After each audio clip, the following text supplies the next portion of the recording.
Non, non, Seigneur, non, pas encore. Pas moi, pourquoi, hein? Pourquoi moi? Seigneur, je te sers, tous les jours. Je me lève tôt pour prier, je jeûne, je lis ta parole, je fais tout ce que tu demandes. Et voilà ce que je récolte. Tu regardes ça de là-haut et tu dis quoi? Que c'est pour mon bien, que c'est une leçon. Tu étais où, Seigneur, pendant qu'ils entraient ici, que leurs sales mains fouillaient mes affaires, volaient ce que j'ai mis des années à construire? Où étais-tu? Je t'ai prié ce matin, je t'ai demandé ta protection, et pourtant, regarde, ils ont pris l'ordinateur, tous mes fichiers, mes projets, ils ont pris l'argent que je gardais pour mon business, ils ont même pris la Bible de ma mère. Tu te rends compte, Seigneur? Même ça, ils l'ont volé. Un silence. Il s'assied lentement. Il parle maintenant d'une voix plus basse, plus lourde. Je commence à croire que tu m'as abandonné. Voilà, il faut le dire. Je t'appelle, je t'attends, je te cherche, et il n'y a que du silence. Comme si je parlais dans le vide. Je vois des gens qui ne te connaissent même pas, qui se moquent de toi, et eux, ils prospèrent. Leur vie est belle. Moi, je marche droit et ma route est en ruine. C'est ça? Ta justice. Il essuie une larme d'un revers de manche. J'ai cru que tu étais mon refuge. Mais aujourd'hui, je me sens seul, nu, trahi, comme si j'avais mis ma confiance dans un mur qui s'effondre dès qu'on s'y appuie. Puis il reprend, plus calmement, mais avec la même douleur. Je ne comprends pas, Seigneur, et je suis fatigué. J'ai tout donné, tout, et à chaque fois que je crois qu'une saison de paix commence, une nouvelle tempête arrive. Jusqu'à quand? Jusqu'à quand vas-tu me laisser dans cette nuit? Adrien, tu vas bien? Merci, merci de me recevoir comme ça. Je suis désolé de débarquer à l'improviste. T'es chez ta cousine? Voyons qu'est-ce qui t'arrive? On dirait que tu viens de traverser un ouragan. C'est un peu ça. Myriam, ma cousine, les bandits sont entrés chez moi. Quoi? Tu plaisantes? Non, je te jure. Ils ont tout fouillé, tout retourné. Ils ont pris une grosse somme d'argent, Myriam. C'était l'argent de mon commerce. Tout ce que j'avais mis de côté pour relancer mes activités. Mon Dieu, Adrien. Myriam, je suis à terre. Je ne sais même plus par où commencer. Je te parle là, et j'ai l'impression que tout s'écroule autour de moi. Je ne dors plus, je ne mange plus. J'ai mal, ma cousine. J'ai mal. Oh Adrien, je suis tellement désolée. Tu ne mérites pas ça. Tu travailles dur, tu es honnête. C'est injuste. C'est pour ça que je suis venu. J'ai besoin d'aide, Myriam. Si je ne me relève pas maintenant, je perds tout. Tu es la seule en qui j'ai confiance. La seule à qui je peux demander ça. Je ne suis pas venu pour abuser. Je suis juste désespéré. Adrien, si tu étais venu il y a une semaine, je t'aurais aidé sans réfléchir. Mais là, j'ai envoyé tout ce que j'avais pour la marchandise en Chine. Tous mes fonds sont bloqués. J'ai rien de liquide, là, maintenant. Donc vraiment, il n'y a rien que tu puisses faire pour moi? Rien du tout? Tu n'as pas d'autres ressources? Un prêt? Une avance? Quelque chose? Adrien, j'ai pas l'argent. Je te dis la vérité. Je n'ai pas un sou de côté en ce moment. Ce que j'ai envoyé, c'était même un risque. Je joue gros avec cette importation. Je peux pas me permettre de retirer quoi que ce soit. Mais tu n'as même pas un petit fonds de réserve? Une épargne quelque part? Un compte qu'on oublie d'ouvrir sauf en cas d'urgence? Myriam, je suis dans une urgence, là. Je sais, et ça me fait mal de te répondre comme ça. Mais même si je voulais t'aider, je ne peux pas. Ce que j'ai fait récemment, c'était tout ce que j'avais. Adrien, je suis sincère, je te jure. Donc, même toi, y a vraiment personne, pas un seul bras tendu dans ce monde. Quand tout va bien, on est entouré, mais quand tout s'effondre, on est seul. Adrien, je suis là. Peut-être pas comme tu veux, mais je suis là. Si je pouvais changer la situation, je le ferais. Mais je ne peux pas faire apparaître de l'argent que je n'ai pas. C'est bon, j'ai compris. T'as pas à te justifier. C'est moi qui ai cru que, peu importe. Merci quand même pour ton temps. Adrien, ne pars pas comme ça. S'il te plaît, on va réfléchir ensemble. Peut-être qu'on peut trouver quelqu'un, une autre piste, une solution. Je veux t'aider, même si ce n'est pas avec de l'argent. J'ai pas besoin d'un autre discours, Myriam. J'ai besoin de réponses, d'action. Là, tout de suite. Mais je te blâme pas. C'est juste, la vie. Je pensais que ma cousine riche, pouvait m'aider à me relever. Depuis des années je me disais, si jamais je tombe, elle sera là. Je l'ai toujours vue comme un pilier, un appui, mais aujourd'hui je vois qu'elle m'a laissé au carrefour, au beau milieu de ma misère. Je suis seul sur cette route et il n'y a plus personne pour me tendre la main. Seigneur, pourquoi m'as-tu abandonné? Pourquoi, quand je t'ai servi, quand j'ai prié, quand j'ai aidé les autres, je croyais que toi, au moins, tu serais là. Je croyais que tu veillerais sur moi comme un père veille sur son enfant. Mais aujourd'hui, je crie et je n'entends que l'écho de ma propre voix. Est-ce ce qu'il y a encore de l'espoir pour moi? Est-ce ce qu'il y a encore une porte ouverte quelque part? Parce que moi, je ne vois plus rien. Tout est noir, tout est fermé. Mon commerce est parti, mon argent envolé, ma dignité piétinée. Je suis foutu. Oui, foutu. Je n'ai personne pour m'aider. Pas de frère, pas d'amis, pas de cousine, personne. J'ai cru que je pouvais compter sur eux, mais il n'y a que moi et mes ruines. Seigneur, est-ce que je compte encore pour toi?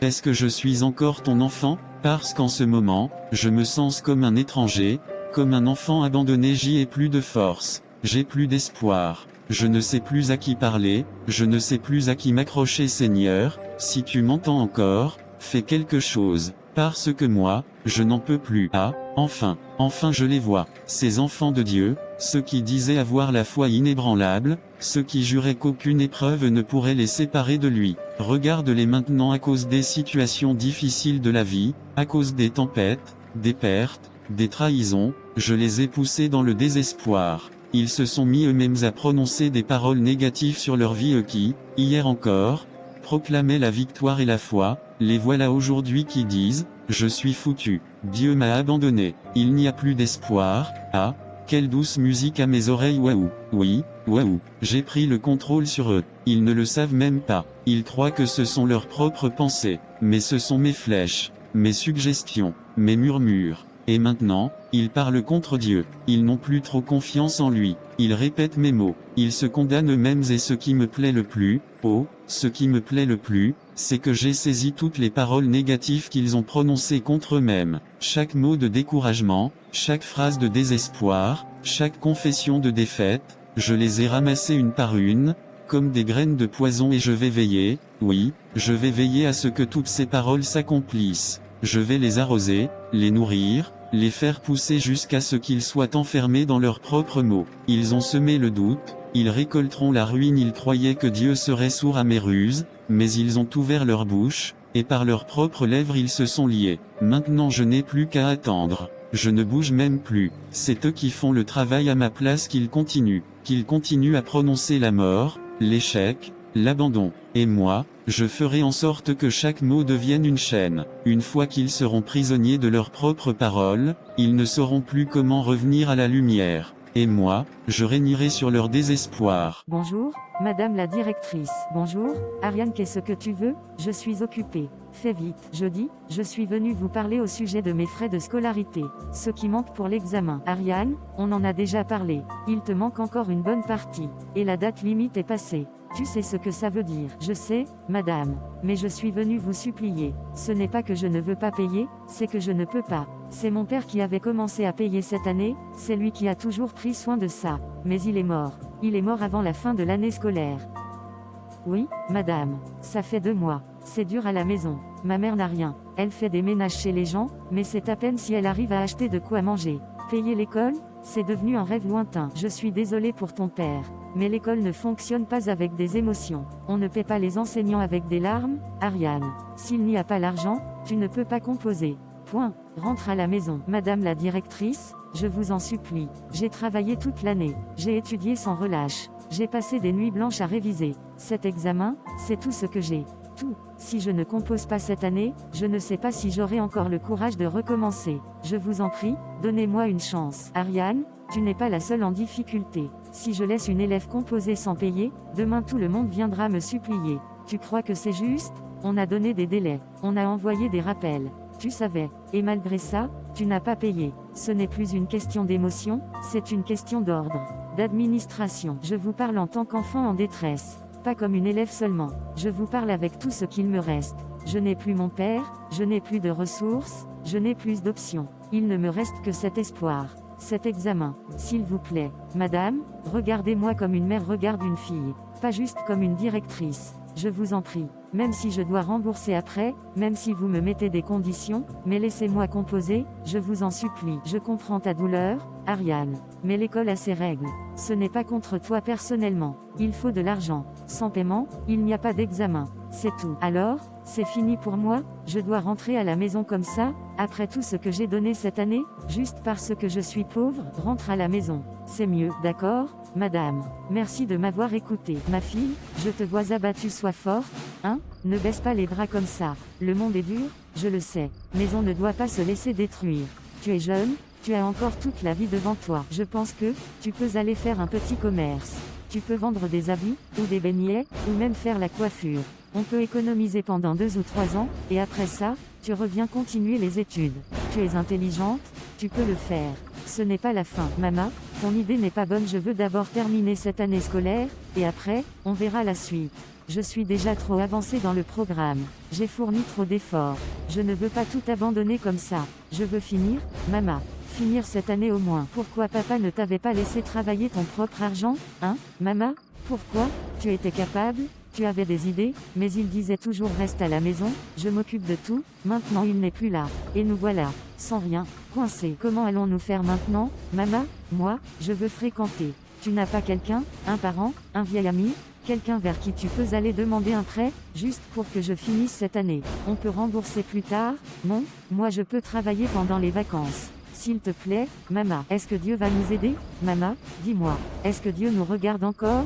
Parce que moi, je ne comprends plus rien. Ariane, Dieu ne dort pas. Il voit tout, même nos larmes qu'on ne montre pas. Mais parfois, il permet que l'on passe par la souffrance pour nous apprendre la patience. Je n'ai pas toutes les réponses, ma fille, mais je vais essayer. Je vais aller voir 1 ou 2 personnes. On ne sait jamais. Peut-être que quelqu'un aura pitié.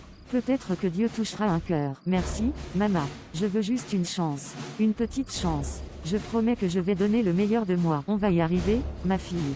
Peut-être pas comme les autres.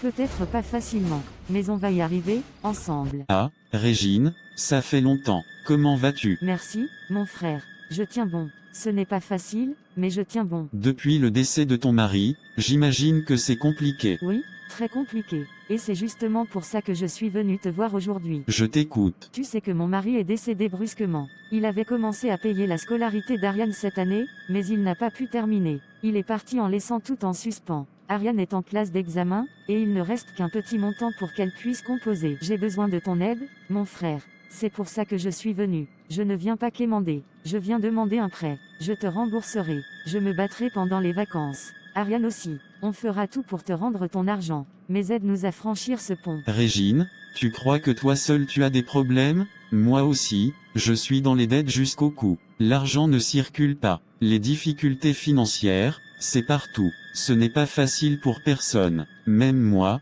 je ne dors pas bien la nuit à cause de ça. Je comprends, mon frère, je ne minimise pas ce que tu vis. Mais je t'en prie, fais un petit effort pour ta nièce. C'est une seule année. Ce n'est pas comme si je te demandais de payer toute sa scolarité. Ce qui reste, c'est peu comparé à ce qu'elle peut perdre si elle ne compose pas. Tu crois que c'est parce que c'est peu que c'est facile à sortir? Même les petits montants, je ne les ai pas. Je dois gérer mes enfants, mes propres charges. Et puis, je n'aime pas prêter de l'argent que je ne suis pas sûr de revoir. Mon frère, je te le jure, je vais te rembourser. Ce n'est pas un mensonge. Même si je dois faire des nuits blanches à balayer les marchés ou à laver des habits chez les gens, je vais le faire. Aide juste Ariane à franchir cette étape.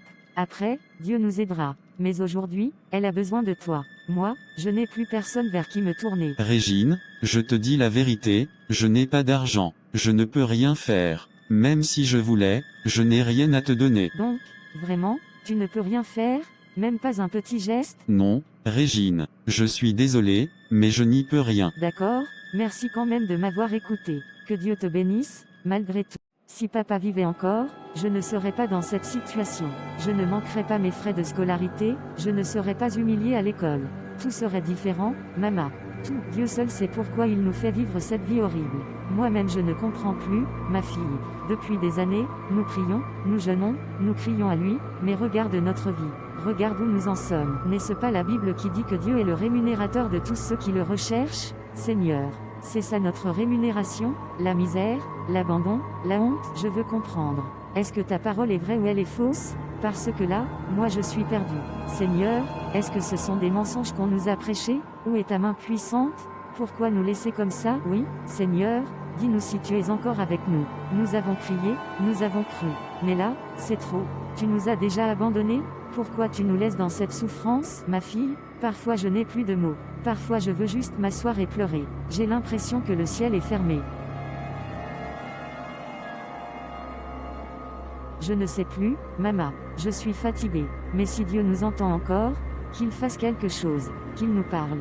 Parce que moi aussi je suis perdu. Regardez-les, les enfants de Dieu, les saints, les fidèles, les priants, les adorateurs, ils tombent, un à un. La pression est trop forte, la douleur trop grande, les retards, les maladies, les factures, les injustices. Je les ai bien entourés, bien pressés et maintenant, maintenant, ils doutent. Oui, ils doutent de la suprématie de leur Dieu. Celui qu'ils appellent tout-puissant, ils se demandent s'il les entend encore. Ils murmurent, ils se plaignent, ils crient, « Où es-tu Seigneur ?» Ils sont à deux doigts de me donner ce que je veux, leur confiance, leur foi, leur adoration détournée youpi. Oui, youpi.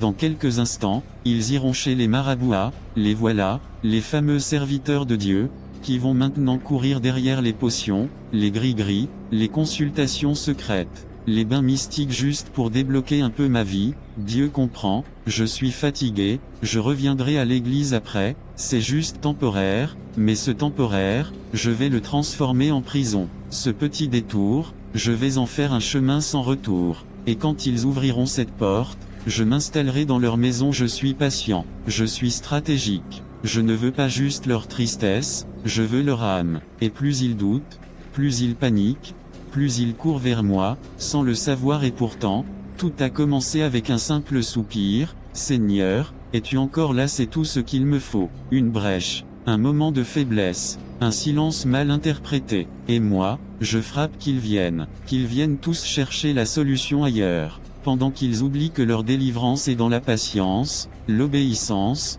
la persévérance. Moi je leur offre des raccourcis empoisonnés. Il éclate d'un rire fort, sinistre. Les flammes montent autour de lui, les démons hurlent de joie, la foi s'éteint, le doute grandit, et moi, je me régale qu'il continue à dire, Dieu m'a abandonné, parce que moi, je suis toujours prêt à les accueillir, à ma manière. Mes frères, mes sœurs, je suis venu ce matin vous rappeler qui vous êtes, qui est votre Dieu, et quelle est la puissance de vos paroles, parce que je vois trop d'enfants de Dieu abattus, confus, découragés, et je vous pose cette question. Où est votre foi? Où est votre confiance? Avez-vous oublié qui est votre père Colombe tenant une branche d'olivier?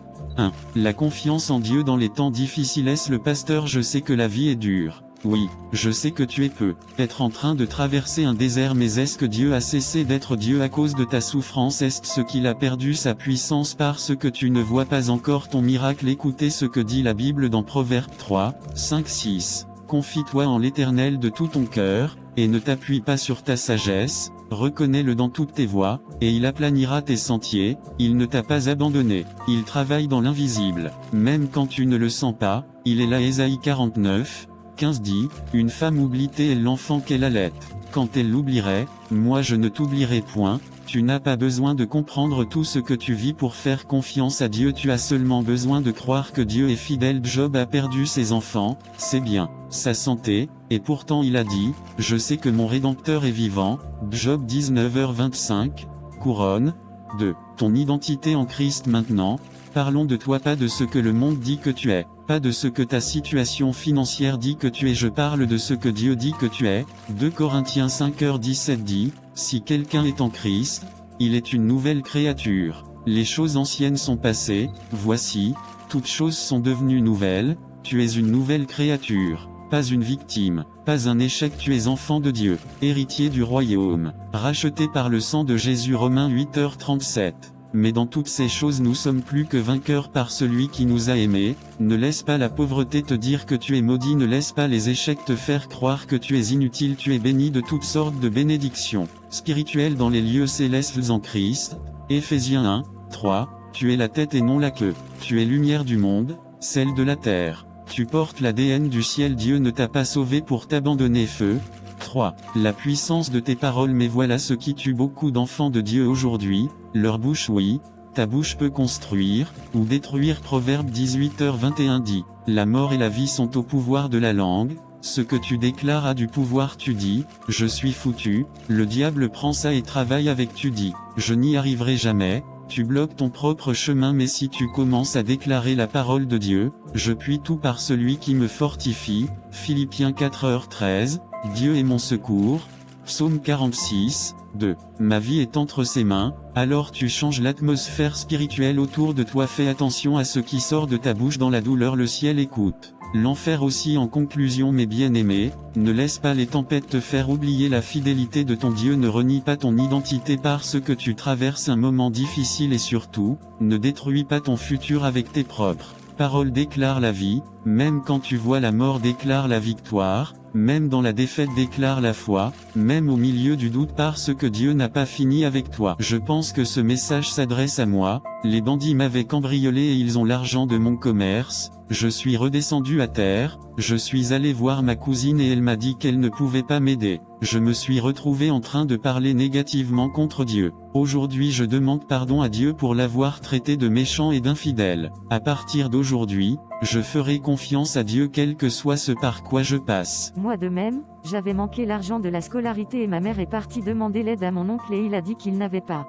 Ma mère et moi, nous avons maudit Dieu. Aujourd'hui je demande pardon à Dieu et je lui promets de lui confiance dorénavant quel que soit ce que je traverse. Quelques semaines plus tard, Adrien, je veux vraiment te présenter mes excuses. Ce jour où tu es venu chez moi, désespéré, dans le besoin, je t'ai tourné le dos. J'étais prise dans mes affaires, préoccupée par mes investissements, et j'ai laissé ma propre famille dans la détresse. Myriam, c'est vrai que j'ai été blessé ce jour-là, mais je me suis dit que peut-être tu n'avais vraiment pas les moyens à ce moment-là. Non, je ne vais pas me cacher derrière cette excuse. Oui, j'avais déjà envoyé de l'argent, mais avec un peu d'effort, j'aurais pu faire quelque chose pour toi. Tu es mon cousin, mon sang, et tu traversais un moment extrêmement difficile. Et moi, j'ai choisi de rester silencieuse. C'est passé maintenant. Je me suis remis à genoux. J'ai pleuré devant Dieu. Il a entendu mon cri. Même si j'étais dans la confusion, j'ai choisi de lui faire encore confiance. Justement, Dieu a aussi parlé à mon cœur.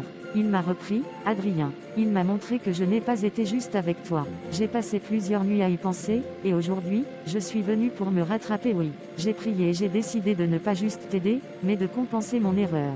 Je te donne le double de la somme que tu avais demandé. C'est ma manière de dire, je suis là maintenant, relance ton commerce, rebâtis, redémarre.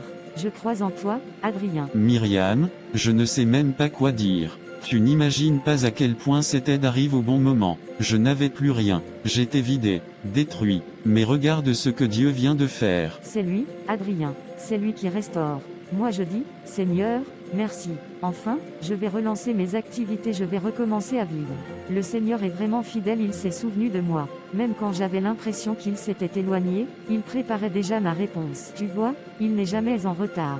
Parfois, on pense qu'il nous a oubliés, mais non. Il attend le bon moment. Je suis reconnaissant, Myriam. Tu ne m'as pas oublié. Alors promets-moi une chose, ne baisse plus jamais les bras. Quand ça devient dur, souviens-toi de ce jour. Souviens-toi que Dieu n'abandonne jamais ceux qu'il aime. Je te le promets. Cette fois, je vais aller jusqu'au bout. Et un jour, moi aussi je serai en position d'aider. Et je me souviendrai de toi, de cette grâce que tu m'as faite aujourd'hui. C'est tout ce que je souhaite. Que la chaîne de bonté continue. Tu as l'air pensif. Est-ce qu'il y a un problème ?